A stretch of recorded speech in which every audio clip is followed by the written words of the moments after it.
Hi guys, तर आज लागली होती सकाळी सकाळी भूक. मग काय टाकला ना मस्त बुट्टा उकडायला. बुट्टा उकडून घेतला, काही नाही हो, बघत होते शिजला की नाही. तर त्यानंतर यांना दिला आणि मग केला नाश्ता. खात असतानाही कॉलवर बोलणार नाही असं तर कधी होत नाही.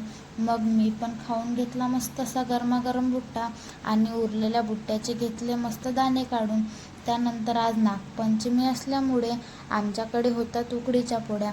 मस्त तेलामध्ये लाटून घेतात आणि त्याला गॅसवरती पाण्यामध्ये उकडायला ठेवतात. मस्त अशा उकडून घेतल्या गरम गरम मी पोळ्या. आणि इकडे घेतले बटाट्याची मला करायची होती भाजी. त्यानंतर मी भाजी केली आणि यांनी दिलं देवपूजेचं सामान आणून. मग मला जायचं होतं बाहेर काही कामानिमित्त.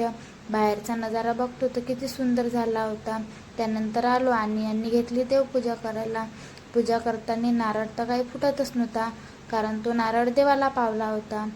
तर अशा प्रकारे यांनी पूजा केली. मग केलं मी मस्त जेवण आणि बाहेर गेली दुकानामध्ये कपड्याच्या.